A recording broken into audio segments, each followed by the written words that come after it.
Chapter 73, The Chase. Remember, I think there's one Rico's left. Or Rico.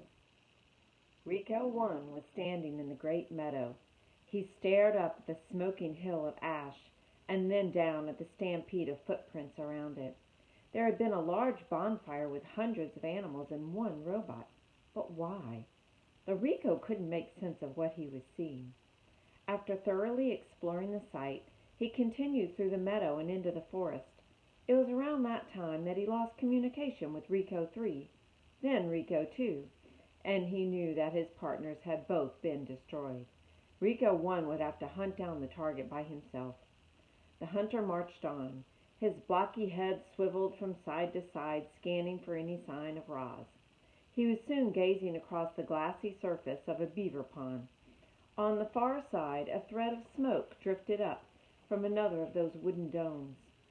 With his powerful legs, the robot launched himself up through the air, soaring in a high, graceful arc over the pond and down to the other side.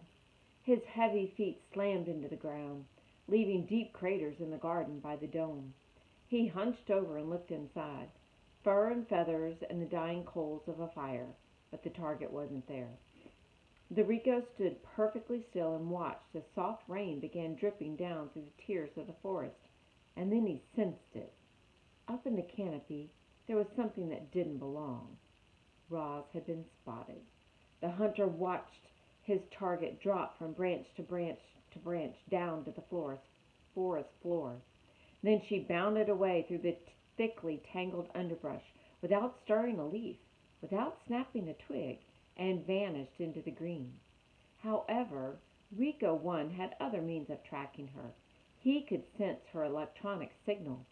The signal was gliding around the edge of the pond, but it was fading fast. A few more seconds and he would lose it entirely. Rico 1 burst into a sprint. The forest seemed to sway and quake from his stomping strides, and a minute later the forest really did begin to move. Trees were toppling down onto the Rico. He fired his rifle, and 2 toppling trees turned to ash.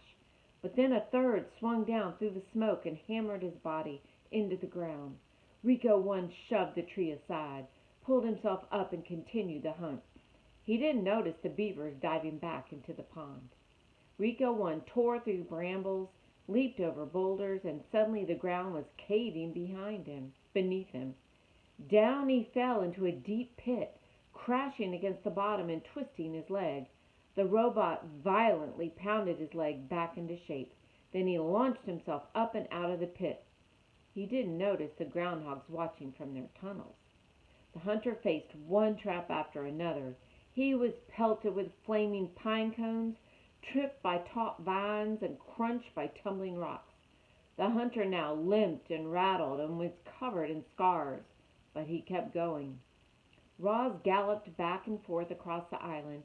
Again and again she tried to lose Rico 1, but no matter how fast she ran, or how well she hid, or how many animals helped, she couldn't escape the sound of the hunter's stomping footsteps. She had never run so hard for so long, and while her mechanical body was holding up, her wooden foot was not.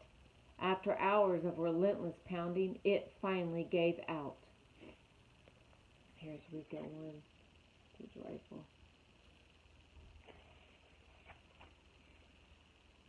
She was galloping through the rocky forest by the sea cliffs when her foot splintered apart. As soon as Rico 1 found the fresh wooden splinters, he knew his target was in trouble. He stomped out from the trees and onto the cliff top and scanned the coastline below. Geese were flying down through the drizzle. Otters were wriggling over the rocks. Seaweed and driftwood and broken robot parts were scattered about the shore. But the hunters also sensed a faint electronic signal.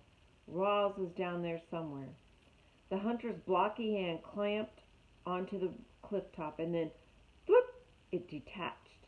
The hand was connected to a strong cable that spooled out from the end of his arm. He gave the cable 2 quick tugs, and he stepped off the ledge.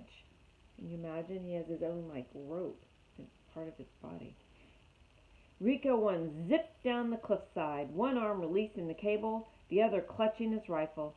He slowed to a gentle stop just as he reached the ground. And then, high above, the robot's hand unclamped and followed the cable all the way down until, thwip, it snapped back onto the end of his arm.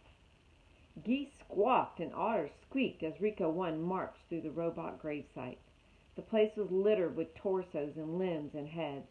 They were all valuable parts, but he would collect them later. For now, his only concern was finding Roz. He followed the electronic signal over to a clump of seaweed. But where was his target? Where was Rico 1's sensor malfunctioning? The robot tapped his head a few times, but the mysterious signal remained. He looked around for any other signs of her, and as he did, the clump of seaweed reached up and grasped his rifle. Chapter 74, The Click. 4 robot hands were clamped around the rifle. Rico 1 loomed above. Roz lay below, camouflaged in seaweed. For a moment all was still. Then the hunter suddenly lurched and twisted as he tried to rip the rifle away from his target. But Roz held on. Seaweed fell from her body and she was lifted right off the ground.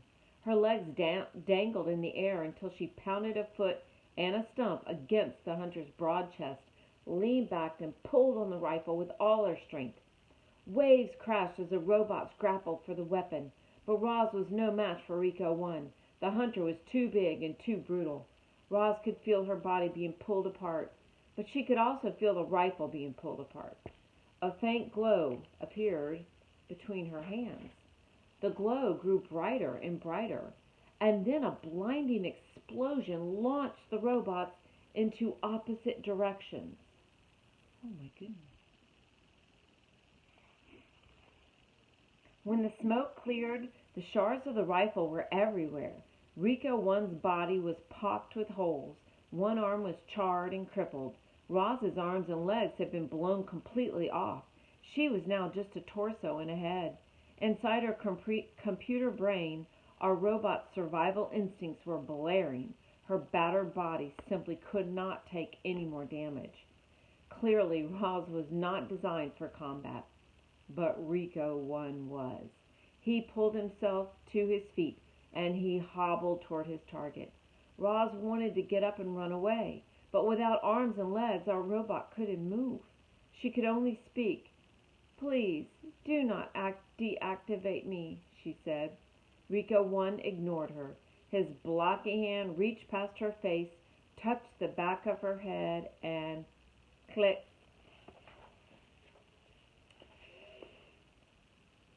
What's going to happen? He just turned her off, and she has no arms or legs. All right, tomorrow we'll find out.